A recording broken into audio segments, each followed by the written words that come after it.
YouTube? Welcome to another one of my videos. Today, this one's covering on a very unfortunate case of aviation.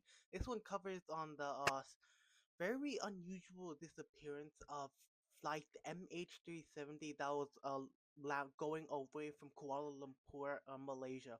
So, for those who don't know about the situation, basically, simply think of a plane that was going to fly away, except it didn't get to its destination for that matter.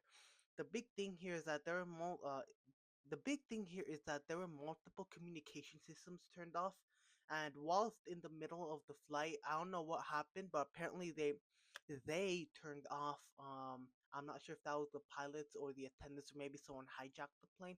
They turned off all communication systems, all important systems such as mechanical, electrical. And that's why they kind of deviated off of the flight path for a few hours, and then eventually they crashed.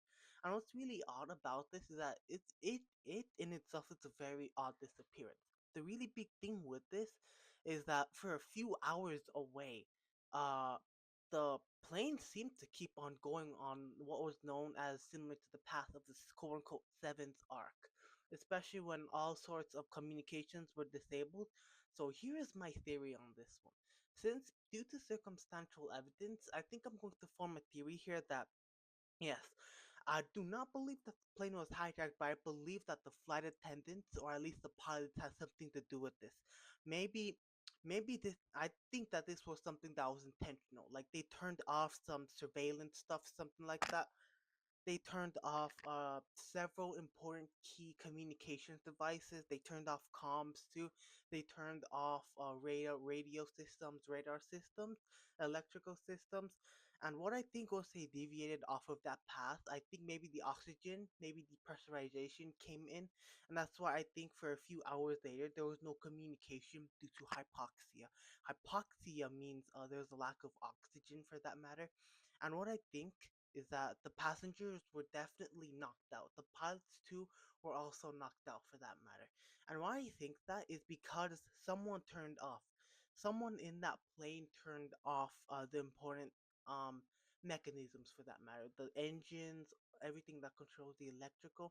I think one of we'll just call them they, since we don't know if it was the pilot or maybe one of the flight attendants, but they turned off several important key critical systems. And I think because after that was turned off, after the oxygen masks were deployed, I think after a while people kind of passed out due to hypoxia. And I think that was the reason the plane kept on going without any sort of transportation for that matter. And that's a really big thing when it comes to it looking at it again. Because when you look at it closely, there was no communication at all whatsoever after the plane deviated off of its flight path. And that's the thing here. That's why I think that there was no communication because it was most likely intentional. Someone disabled it, but most importantly, there was some sort of lack of oxygen, which also explains that it didn't crash into the ocean at like high speed. It crashed into the ocean kind of a medium speed. So that means the plane itself, when it came into the contact with the ocean, it kind of disintegrated a little bit. That's why only small parts, the wing flaperon located near a small island, that's why they were only able to be found, only little pieces of the plane. But I think having to recover the people that were there, it's very difficult because of the disintegration into the ocean by the plane. It's most likely buried very, very deep within the ocean. And considering that this situation is very, very old, most likely the people that were on that flight may have been eaten over by crustaceans. They're the plane itself, parts of that plane may have been swept away by vast currents in the ocean. That's why finding it intact, I think, is going to be very difficult, especially considering it did deviate off of its path. But it is a significant factor because it is located, I believe, at least 620 miles away from Point Nemo.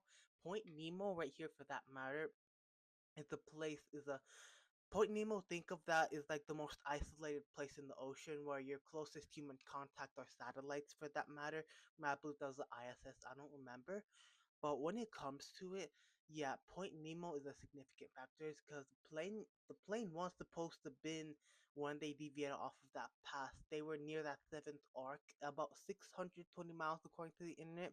That's why I think nobody was speaking is because yes, someone did hijack, not exactly hijack, but someone did turn off key critical systems of the plane. But most importantly, due to hypoxia, maybe the oxygen systems failed.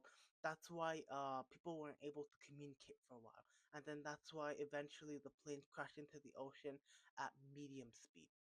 And that's my theory on it. That's why a lot of the plane hasn't been able to be seen at all, and that's the really big thing that I'm showing here, is that it would have most likely been uh flown away, not flown away, like drifted away by the sea pieces of the plane. That's why you might find some pieces in this part or some pieces in that part.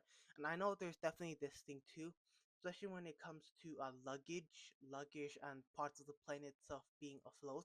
The problem with that is that most likely, once that plane crashed at medium speed into the ocean, is that it most likely would have begun to immediately most likely decompose, but after a while, drift away into different parts of the ocean. The big thing is that yes, the plane would have absolutely drifted away. Luggage itself would have also drifted away. Any pieces of paper or radio would have definitely been broken down by now. Is probably in pieces, drifting all the way throughout the ocean. Maybe pieces of the engine. I think that explains why that's why there's not a whole plane for that matter. That's why we haven't found such pieces yet, and that's the really big thing. Is that this is one of the most unusual aviation accidents ever. But what I think the key components in this are, in my theory, is that this was meant. Someone did do something. All right, and that's the really big thing here. But then again, another far-fetched theory that also comes to it. Let me. Maybe there's some sort of fail-safe mechanism for that matter. What if during the Kuala Lumpur flight MH370, what if they didn't mean to deviate at all? What if there was some sort of fail-safe mechanism in that plane? Maybe there's a miscommunication between the pilots and the attendants for that matter. Maybe someone was trying to troubleshoot maybe the engines, maybe someone was trying to troubleshoot the electrical, and maybe because they accidentally switched off uh this switch, or maybe they switched off this switch just so in a controlled manner that it seemed to activate a failsafe for that matter, which caused them to deviate and create a cascade of dangerous events.